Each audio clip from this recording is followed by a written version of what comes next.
Lurker Josh here. Fuck me, right? I'm here with Chris from Street Power, and I guess we're gonna do a quick interview here. So we'll go right into it. Popular band. Everybody loves these guys. They're good dudes. Chris is a friend of mine. We're gonna unpack some stuff, man. Before we get into the band, what was it that got you into hardcore itself? Pretty much skateboarding, and like I grew up skateboarding and watching the videos, and then like looking up the songs that I was hearing on the videos. I grew up, just south of Boston, so at the time it was everywhere. There were flyers on poles, all that shit. So it was just everywhere. It was hard to not get sucked into it. One of the things that I like that your band kind of pushes. I play guitar. One of the things that I like that your band pushes is somebody the other day asked me like what hardcore was, like how to describe it as a music. And I was like, I've met several dudes that don't even know the sound but have it in their heart. Yeah. And the one thing that I like about this band is the true roots of hardcore is like kind of like in your heart. You want me to stop? No. Oh, yeah. The true roots of hardcore is the values. So that's one thing that I like. What makes a real hardcore band is the values. So I like that this band is kind of returning to the roots of what it's about. So did you want to tell us about the album and some of the inspirations? This one or the new one? The new one would be cool to push. Let's hear that one. So the new one should be coming out hopefully 2 months or less.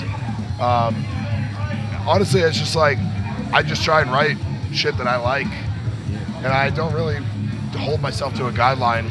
I'm not like thinking like, oh, well, other people think this is cool. I send it to a small group of friends when I'm writing this stuff, and usually it's all positive feedback. But like you said, hardcore it's not just one thing. It's many different things, and it's more than just music. It's like a way of life. It is. Anyone can say that that's corny or whatever. Those people aren't going to be here in 2 years. You know what I mean? I've been doing this since I was like 13 years old. I'm going to be 36 next month. Yeah. I don't know any other way of life. This is it. Like, music is my life.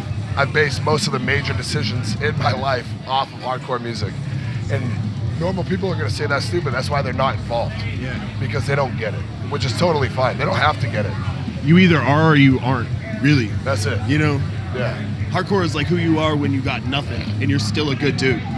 Turn into a piece of shit. So anyways. Some people do it and then they come back. You know what I'm saying? Some people make being a piece of shit look really cool though. And that makes me turn into a piece of shit too. So anyways. Let's see here. So what are the next stops on your tour? Are there any stops that you're looking forward to in particular? It's just tomorrow. We got New Jersey. We played Jersey City in October, same place we're playing tomorrow. And it was last minute show because it was like really tough. There was other shit going on. Someone picked it up last minute. It was announced like a couple days before. And it actually ended up being awesome. So I have high hopes for tomorrow that it's also going to be as good. It's a tiny room. It probably fits like 30 people comfortably, and last time there was probably like 60 people in there. So, and then there was probably another 30 people out in the hallway. There's a big show tonight. I think it's New York. It's Suicide File and stuff. So we'll see. Who knows? People might be too tired tomorrow, but we're gonna play anyway. I don't give a fuck. That's awesome. You said before you've been around hardcore. We're both handsome older dudes. How do you feel about new scene versus old scene, and what are you bringing from the old school into the new? So, I like to. I'm lucky to have grown up in the era that I did, and especially where I'm from. A lot of bands like Death Before Dishonor were like really like blowing up at the time, and you had like Black My Heart. You also had Mental. You also had, over the years, you had so many good bands, and they were all different. Righteous Shams, all the Locking Out bands that were from up there. And I don't think, I'm not like a glory days kind of guy. Right now, hardcore is massive. And it's not going to continue to exist without new, fresh faces. So I'm not like, I believe in gatekeeping for sure. Gatekeeping is a must, right?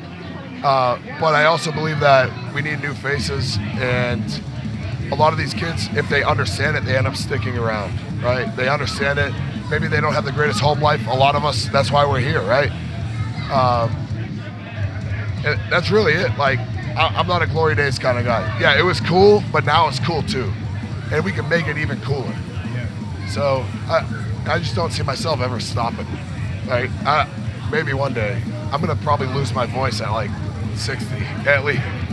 It's going to be gone. I know you do professionally.